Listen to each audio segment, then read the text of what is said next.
Lyon, as we know, once upon a time, a mighty, mighty European footballing team.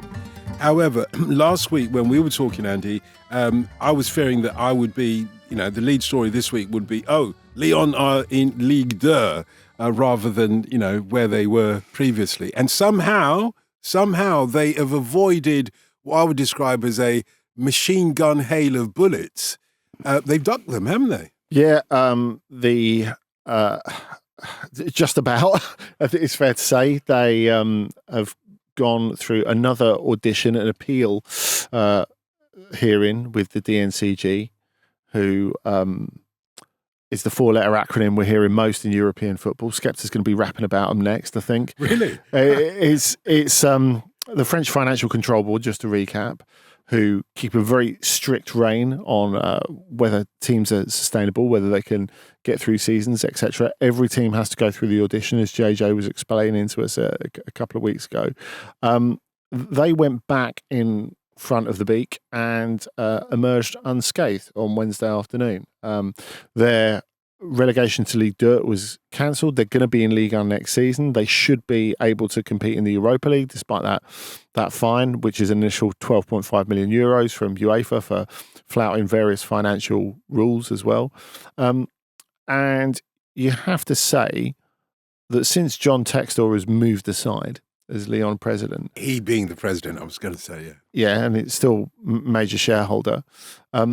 Michel Kang, who Textor sold the women's team to, and Michael Gerlinger, who was previously at Bayern as president and director general, they've, whatever happens next, they've done a phenomenal job in managing to make this appeal successful. And it's funny, they talked about it in a press conference directly afterwards. That evening, they went back from Paris to Lyon on the Wednesday and talked about it. And you could tell that Michel Kang, who's very impressive, who'd put some of her own money in to satisfy the accounts because there were some massive holes left in it by Textor, who had admitted that he didn't totally understand, admitted finally that he didn't totally understand French financial rules. It's amazing that he was the president of Lyon for nearly 2 years, and in a week and a half, Michel Kang has proved to be a far better president of Lyon than he has. She seems sensible, serious. There's a spirit of openness, which I think has been needed for a long time. Now, look, Lyon aren't out of the woods yet. They had to deposit a lot of money to make the DNCG believe they're viable. They're living under financial restrictions. A, they've got a salary cap from the league. B, they've got financial measures that will be applicable over a number of years from UEFA.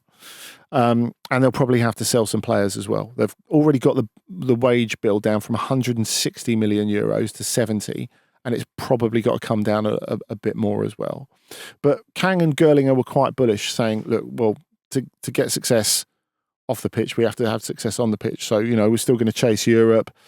Whether that's actually realistic over the next couple of years, we'll wait and see. You would have thought the most important thing was to survive another season in Ligue 1, wouldn't you? Yeah, but selling half the players. Yeah, but there's survive and exist, I suppose, because I think if you're looking at how they're going to really recover from this financial situation, they're not going to do it without money from European football. That's clear. So if they're not making Europe, if they're just treading water in mid-table, the team suffers, so the brand suffers. They're going to struggle to fill the stadium. Of course, they've got a stadium that holds nearly 60,000 people. You've still got the uncertainty, as all French teams do, or all French clubs do, of the TV rights issue with Ligue 1 starting its own channel, and we've no idea how many people are going to subscribe to that for the moment, so how the clubs are going to do out of it. I think the Bad Gun, the main group of supporters of Lyon, the main group of ultras, put out a really interesting statement where they said they were relieved but not satisfied. And I think that's a very, very good way to look at it, because the fact is that Textor is still the major shareholder. All this other stuff has come out over the last week or so about how The naming rights deal on the stadium has lapsed because it was agreed and then he didn't sign it off. The fact that Jean-Michel Aulas, the previous president, revealed that the stadium that was totally paid for has been at least partly remortgaged. And that's adding on to all the other stuff that we talked about that he sold, like the basketball arena, the women's club, the US women's club that they owned, OL Reign. Of course, the women's club was sold to Michel Kang, as we said before, and the old training ground. And that's without mentioning the fact that Botafogo making it to the Copa Libertadores and winning it was based on them spending 90 million euros on players that was Lyon's money. I mean, it justifies belief. I just find it astonishing that this guy is in football, and I'd completely advocate him being banned from having anything to do with any club around the world.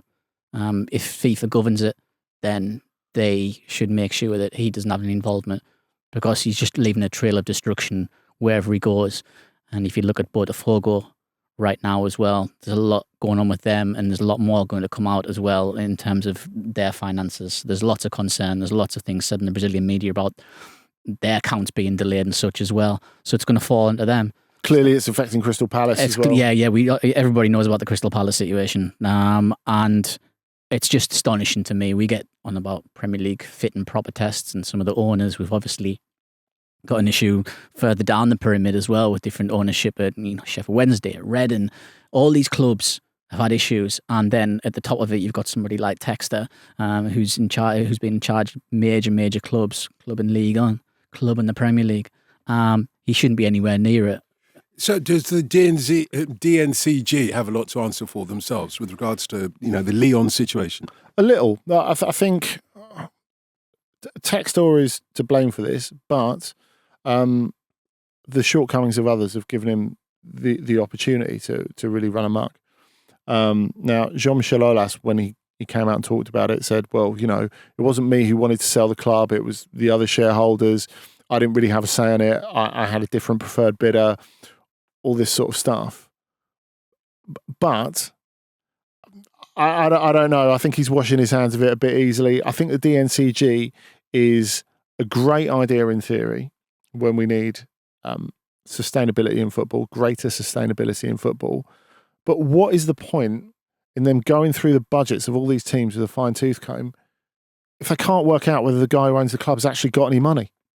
And that's the main thing to avoid issues down the road. Yeah, if we're talking about sustainability, that's the bottom line, isn't it? It's essential that the DNCG exists. The Liga's got a similar thing with the salary cap. We've heard about it a lot, especially in the past few years, especially concerning Barcelona, and making sure that they get on level pegging. That if they are going to buy somebody, then somebody needs to go, and that's where it all comes from. Because so many clubs go to the wall. We've seen some great clubs go to the wall in France. We've seen them go to the wall in Spain as well. Historic clubs, and I think these measures need to be put in place because some clubs can't be trusted to run themselves, and this is an example here. But it needs to be done at the start and not in a situation where the club has to implode before anything is done. Do you know what I was thinking of? Sorry, apologies to cut you in midstream there. What I was thinking of, Andy, when I got the news that Lyon was staying in Ligue 1 was the poor team that thought that they were going to be promoted to Ligue 1, in midsummer are being told, no, you're staying in Ligue 2. Well, Reims didn't. They were quite clear on their president. Cahill said, "Look, we never thought we were going to be promoted. We always thought they'd get out of it." Now, of course, some people are crying conspiracy. So Michel Kang met on the Tuesday on the eve of the hearing. Met the French sports minister, and obviously that has had people sitting up. And I would say, if we're looking at it kindly, maybe she just wants to understand more about the environment, which if John Textor had spent time doing, maybe Lyon wouldn't have been in this situation in the first place. Because as JJ was saying to us a couple of weeks ago, the whole thing with the DNCG is not just about the numbers. It's about creating relationships and making a good impression as well, which he has clearly not taken a lot of time to do. What they do next, I think, is really interesting, because whatever the competence of Kang and Gerlinger, who's got an incredible amount of experience at the top level European football, is they're going to have to unpick still a lot of the stuff that he's done. He's not gone. And so, for example, in the press conference yesterday, where they were talking through all of it and saying what a journey it was to learn all of it, they've been working night and day over the last 9 days, etc., etc., etc. That well, of course, they've got this sort of special relationship with Nottingham Forest, or at least Marinakis and Textor did. And there are a couple of unwanted players at Nottingham Forest that are meant to be coming across to Lyon, and they're sat there, Kang and Gerlinger. Gerlinger's going, I don't know if we can get out of those deals. I think they're already signed. You see, I mean, it's not ideal, is it? So when we look at all of this multi-club ownership, for better or worse, David? Worse. What, for worse? Worse. Well, Absolutely. It's one of the things that has crept into the modern game that needs to be completely eradicated, because there's too many grey areas there. There's too many different loopholes and such, and there's too many trapdoors for clubs to fall through. No doubt that saga ain't over yet. We'll keep an eye on it. Of course, that's why we're on the continent.